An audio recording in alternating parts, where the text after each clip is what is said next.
What is cracking today? In the last issue of Storm, Orwell Monroe was summoned, interrogated, and detained for her alleged crimes during the X-Men Hunt storyline, which is why we see Aurora sitting in a jail cell at the FBI headquarters in Washington, D.C. Aurora decided that she wanted to make that phone call, which she calls Jennifer Walters, who isn't answering her phone call right now.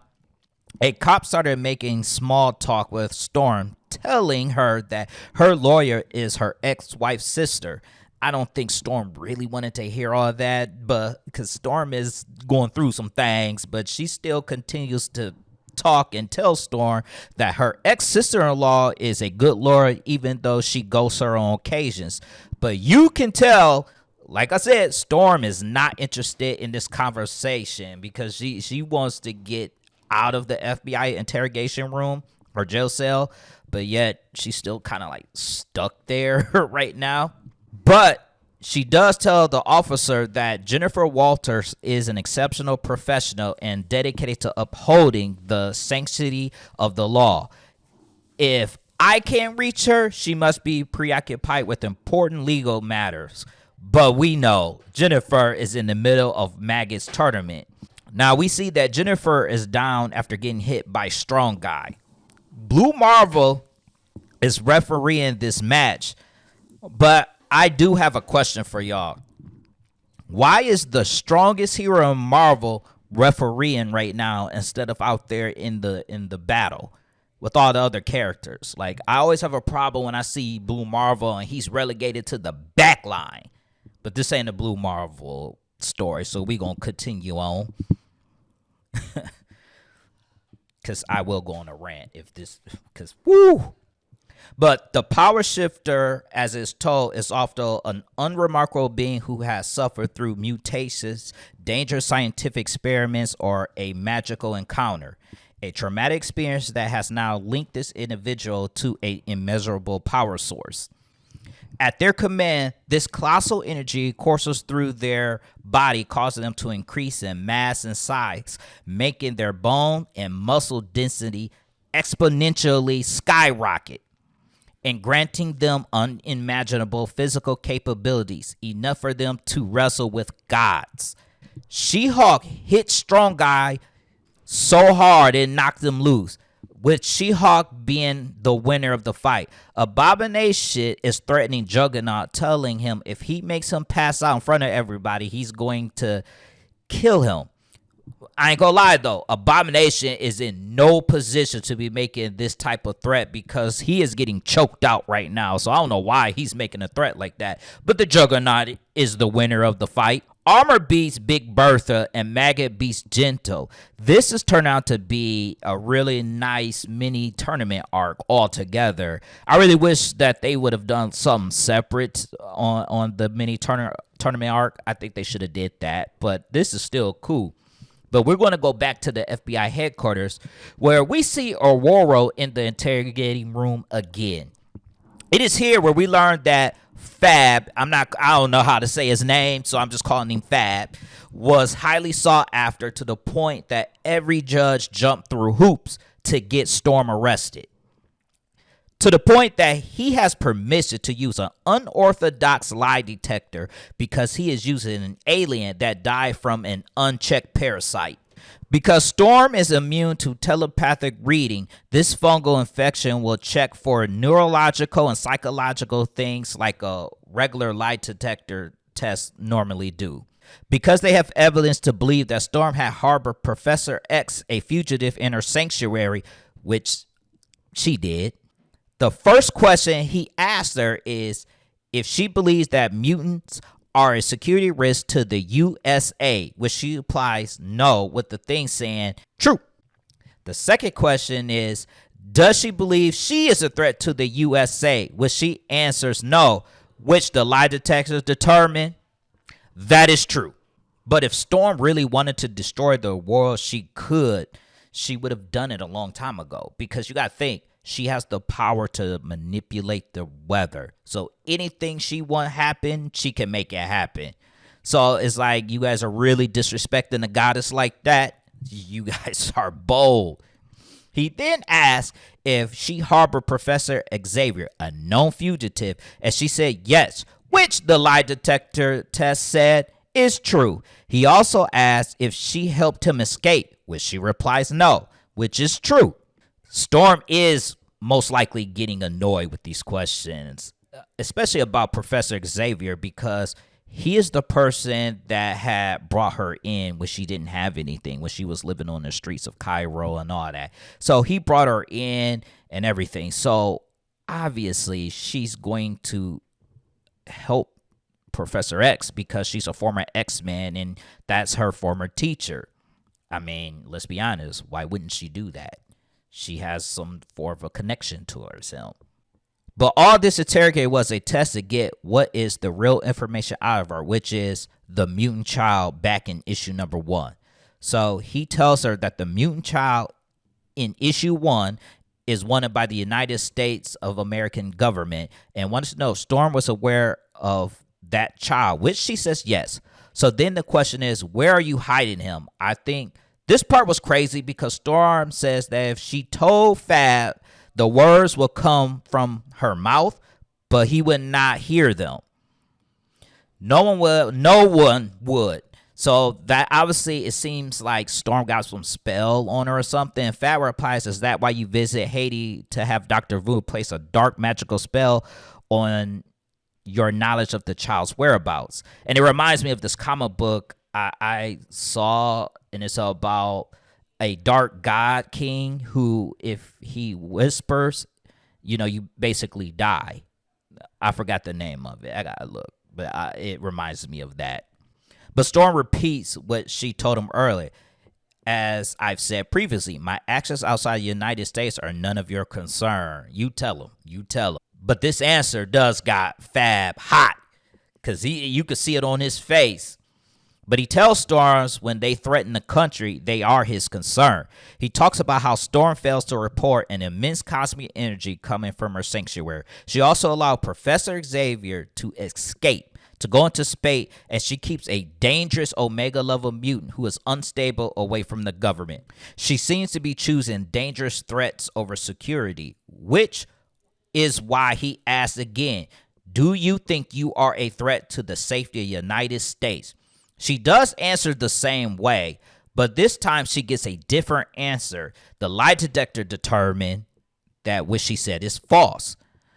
And that is because I believe it's the entity. Because she is harboring eternity is why I think it came out false. But then again, it was saying true, now it's saying false. So Storm might be just good at lying too, She might be good at tricking the lie detector test. I mean, let's be honest. And that's when we're going into limbo, where we see the FBI agents talking smack to demons. And I don't know why y'all talking smack to demons. Like, why you talking this much smack to demons and you guys are humans? And the person says, I am Agent Etienne from the United States of America, the greatest country on earth. I don't care about being I don't care being lied to all your lives, but I can assure you that one thing is true. You need us. Ileana Rasputin leaves you time and time again for a life in our country. Madeline Pryor rules limbo from a foreign throne in our country. They may not be able to create it here, but then they understand what true greatness is and want to be close by it. Your grandfathers had stories of great battles, truly great battles. Their generational brawled against the Asgardian trolls and won. Your fathers made Sidorak shudder. But you, what great battles have you won? What great tales of valor will you make your children turn into songs? The ones where you were a minor inconvenience to Spider-Man? Man, she took a dig at that. Woo! She took a dig at that one. Talk about the minor, and just so to let people know, they're talking about the 8 deaths of Spider-Man. But Zolan Etakolam, what say you? So basically, she's talking smack to Zolan, but he's not having it because I'm like, you are bold talking to this demon like that. But he does respond by saying that they will make better food than emissaries. Zol-El gets deep by correcting Agent Etienne by saying, I let the assault on the trolls. I made Sidorak bleed for killing my wife. My 10,000-year-old eyes have seen things your nightmares could not fathom. How old are you? How old is your nation? What gives you the nerve to think you could tell me of greatness? What do you know of it?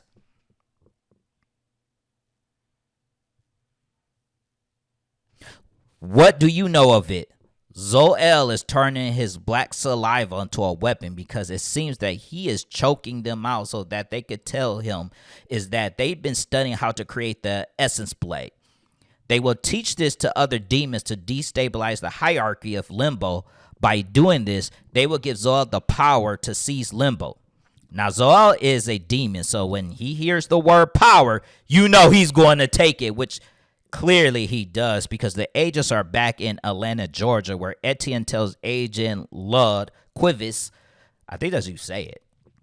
I think that's I'm not sure that the deal has been made, even though she wishes they all die.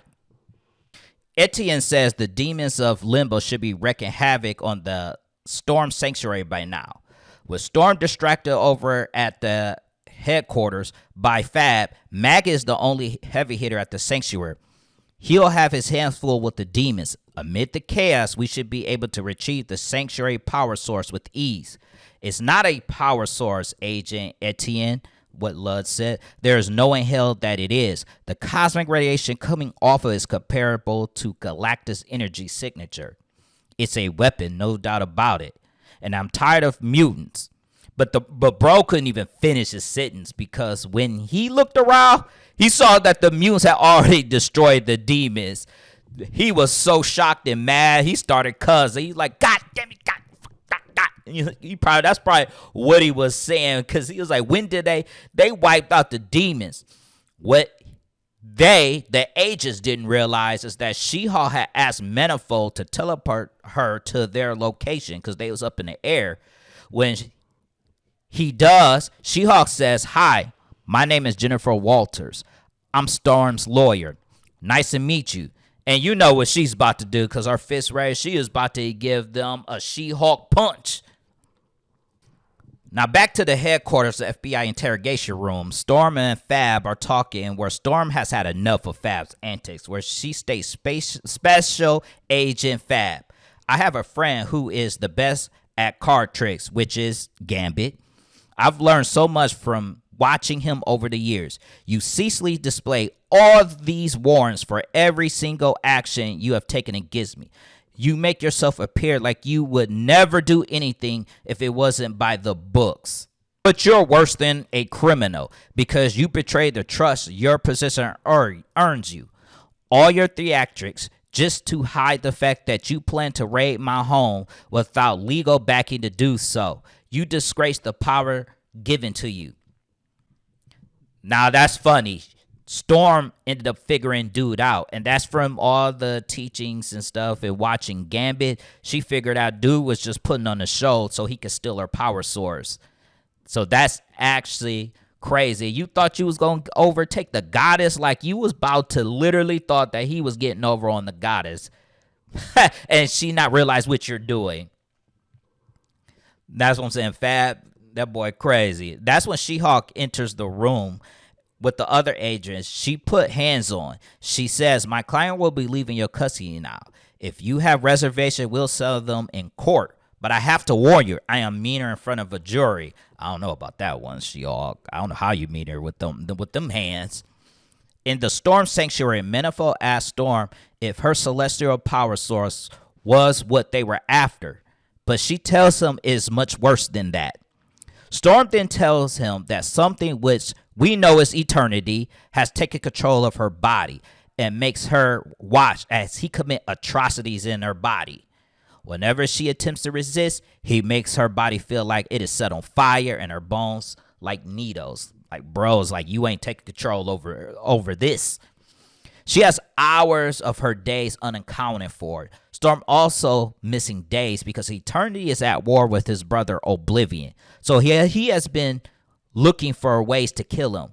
We do get this like real interesting story or history. When she was a kid in Sohawk, Egypt, she ended up killing a man for the first time. So it was like her very first time killing. But that's not what's interesting. What was interesting is the fact that it appeared that someone had took control of her body for the first time. That's when we get Eternity monologue. When we wage wars, we have our bombs and explosives, the war-ending kind, the opposition annihilators. Eternity, the physical body of embodiment of our universe, the entity that has made Storm Body its new home, has such a weapon too. With this weapon, Eternity intends to end his battle with Oblivion, even before it begins. Behold, the greatest weapon in the universe, Abraxas. Now, Abraxas in mythology, I think it's like Notic mythology, and Egypt is like a half god, half demon type creature in mythology. So this is interesting that he's using Abraxas, the physical embodiment of destruction.